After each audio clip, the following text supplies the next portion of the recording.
What's up, guys? It's Bumpkins. Today is Wednesday, October 6th. Wednesday means New Comic Book Day. New Comic Book Day means New Comic Book Haul video. As always, I went down to Infinity Flux for another big old stack of books, and this isn't even all of them. Got some other goodies as well. But I got some really cool stuff, and we're going to go ahead and jump right in because the start of the pile is Amazing Spider-Man number 75. Now, I picked up the variant cover by Alex Ogle. Alex Ogle, for those who don't know, is an artist who is here locally in Chattanooga, and he did a signing today, which was super cool. So I picked up Amazing Spider-Man number 75 and then got him to autograph it for me. I actually got two of them, so he was gracious enough to sign both of these. Super duper cool. And then at his signing, he had some other cool stuff as well that I picked up, including a really nice, I think it's 80-page art book that Alex has done all kinds of different characters from all kinds of different publications. He signed the inside of this one for me as well. So that's really, really nice. And then along with that, I had to get a super duper nice print that he autographed right there as well. So that is a print of the Amazing Spider-Man 75 cover. What's doubly cool about this is that on the other side, it's black and white, which he signed as well. So super awesome. It was a really fun day of hanging out. It was a really fun day of just supporting my local shop, supporting local artists. And yeah, so Alex, if you see this, awesome work. I love this cover. I love the book and the print, all of it. Thank you so much for all of that. Guys, if you're looking for an awesome variant cover, get this one. This one's really, really cool. I love it. I love both of them. I love all this stuff. But in addition, I went ahead and picked up the Amazing 75 Patrick Gleason variant as well, just because I have all of the others. I don't even remember what issue that was that he did, sort of the webhead covers, but that matches that, so I had to get that one as well. Tech On Avengers number, I'm not even sure, yeah, number 3.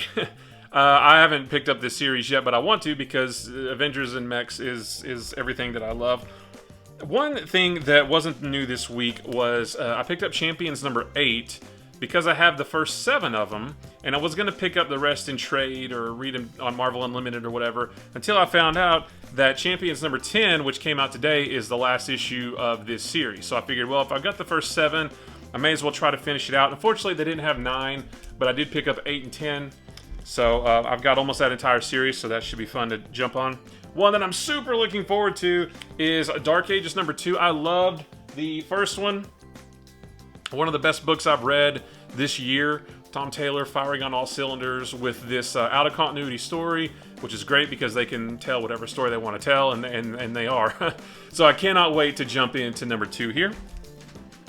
Eternals Celestia number 1. I think this is a one-shot. I'm just trying to get, a little bit boned up on Eternals goodness before the movie comes out next month. I'm super excited for that, so I picked that up. And then Savage Avengers number 25, just because I've got the others. I still haven't dove into this story yet, but I have them for when I'm ready. As for DC, it's October, so we've got to go with some spooky stuff. So I picked up Are You Afraid of Darkseid? I think this is a one-shot, but this seems like a lot of fun. I can't wait to read that one. And then one that I wasn't going to get, but Andy, who works at Infinity Flux, my buddy Andy, talked me into this one. Arkham City, The Order of the World. He said this one was pretty spooky as well, so I had to try it out. So Andy, I hope you're right. I'm sure you are. I have no worries. So thanks for recommending that one for me. Batman number 114. I got the B cover. Again, still haven't caught up on the Tiny In run of Batman, but I've got him for when I'm ready. Crush and Lobo number 5. I'm a couple issues behind on this one as well, but I'm loving the relationship between Crush and Lobo. It's really fun. One that I read yesterday or this morning I think, and I loved it. The Nice House on the Lake number 5. Not the nicest house, although I guess it is the nicest house because I think it's pretty much the only house now. The Nice House on the Lake number 5. This one is great because the first 4 issues have been us getting to know the characters getting to know each other, sort of figuring out their environment. But in this one, they all put their brains together, all put their clues together, and I think the story is now going to start moving forward. So that doesn't mean that it's been bad before, because it's been fantastic. But this one, I think they see the green light, and we're about to get going. So I can't wait to see more of that. And then the Michael Cho variant of Wonder Woman 80th Anniversary. I like these anthology books, so I can't wait to read all the different stories in here. As for Image, it was kind of a light Image week, but I did pick up Firepower number 16. Again, haven't started this series yet, but I've got them off for when I'm ready. One series that I'm loving right now is the Me You Love in the Dark number 3. I got number 2 right there. Number 2 was spooky, and I won't say what the ending was, just in case you haven't read it. But the ending of number 2 made me really want number 3, so I'm excited to have that. And then the first issue of A Righteous Thirst for Vengeance, number 1. Sounds like a sort of a crime noir revenge tale, and I like those, so that should be good. As for the other indies, we've got Out, number 1 from AWA Upshot. Vampires and Nazis. That checks on my box. Well, I shouldn't say that checks on my boxes because like nobody likes Nazis, but if they get eaten by vampires, then that's a good thing, right? So I don't know. We'll try it out. It's another good spooky book for October. The Lot number 4 from Bad Idea. This is the last issue of this series. I'm a couple issues behind, but now that I have this, I can just sit down and tear through all of them. The first one was spooky, so I can't wait to see how the rest of it goes. And then also from Bad Idea, Pirate Queen number 2. I never got around to reading the first one yet, but I do have it for when I'm ready. I heard a lot of good things, so I'm sure that'll be good as well. Another one I'm looking forward to is issue number 3 of Cherry Blackbird. The first issue of this was... it was crazy. It was weird. But it was good. And unfortunately, I haven't read the second issue yet, but I can't wait to catch up on that. And then Red Sonja number 2 from Mirka Andolfo. The first one I've got back here, which means I really liked it a lot. I don't know much about Red Sonja at all, but this is a good place to jump on, and I'm enjoying it so far, so I can't wait to see what happens. And then from Scout Comics, Corset number 1. I don't quite remember what this one's about, but it sounds like another sort of a weird thriller, psychological, spooky kind of tale. I hope it is, because I like those, so I had to pick it up and try it out. And then fittingly, I guess the last in this stack anyway, is The Last Book You'll Ever Read, number 3. This one's good as well. I am caught up on this series, imagine that. And things are getting crazy. Things are getting weird. I think the author knows more than she's letting on about what her book is doing to everybody who reads it and why. So we'll have to see if I'm right in this issue. I also grabbed some things out of the dollar boxes, including The Darkness and Superman.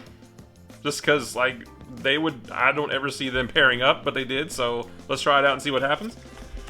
A couple of West Coast Avengers books, number 42 and number 60, although I think I already had that one, so that was a mistake, but it's cool. I just felt like getting them. They were there, and why not?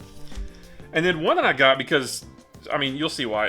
Amazing Spider-Man and Ghost Rider. Yeah, that's awesome. This is just a collection of, I think, a two-issue thing from Amazing Spider-Man from I don't know when, where him and Ghost Rider teamed up and hung out, whatever. But I love Spider-Man, I love Ghost Rider, and that is an awesome cover, so for $1, I couldn't pass it up. And then I actually found a lot of Punisher War Journals that I sort of fell into trying to build a run of that, and this is going to help. So real quick, I got Punisher War Journal number 25, and 26, and 27, and 32, and 33, and 36, and 38, and 39, 41, 43, good John Romita Jr. I love John Romita Jr. on the Punisher. 53, 54, 55, and 56. So that really helps close that gap in that run I'm trying to build. And then I picked up a few extra goodies as well, including Basketful of Heads from Joe Hill. This sounds like another good spooky book to read for October. I'm going to try to read this before the month's over, and I can let you know if it's good to read in, Halloween times. But it sounds really good, so I can't wait to try that out. Volume 3 of Lady Mechanica, the free comic book day. This was a character that I've never heard of until I got the free comic book day edition of this, which was really cool. I got the hardcover of the first volume, which was really cool. And then this one, so volume 3. I still need to get volume 2, and I think there's also 4, 5, and 6.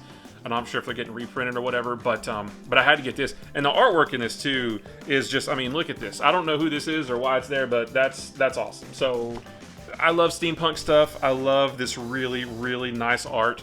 So this one looks like it's going to be a real winner. I got the trade paperback of Redemption. So I got the first 2 issues of this, and I really, really like this. And then I think I missed out on number 3, and then decided just to trade wait for it after that. And here we are. The trade came out. I can't wait to catch up on this. I really enjoyed the first 2. It was sort of a kind of like a Wild West, or it's a Western basically, but set in the future, like a post-apocalyptic Western, I guess, is a good way to describe it. It was really good. I can't wait to read the rest of it. For my son, I got him a little something. Godzilla World of Monsters. So I try to get him basically any Godzilla comic that I can. This is another nice, big, thick, collected edition. I got him the King of Monsters, I think is what it was called, which was a collection of Godzilla stories, and this is a new collection, so he was excited to see that when he got home from school today, so hopefully that will be good. And then, because it's October and I'm wanting to read some spooky stuff, I got the collected edition of The Vault of Horror. This collects issues 12 through 17. Super old school, just horror stories.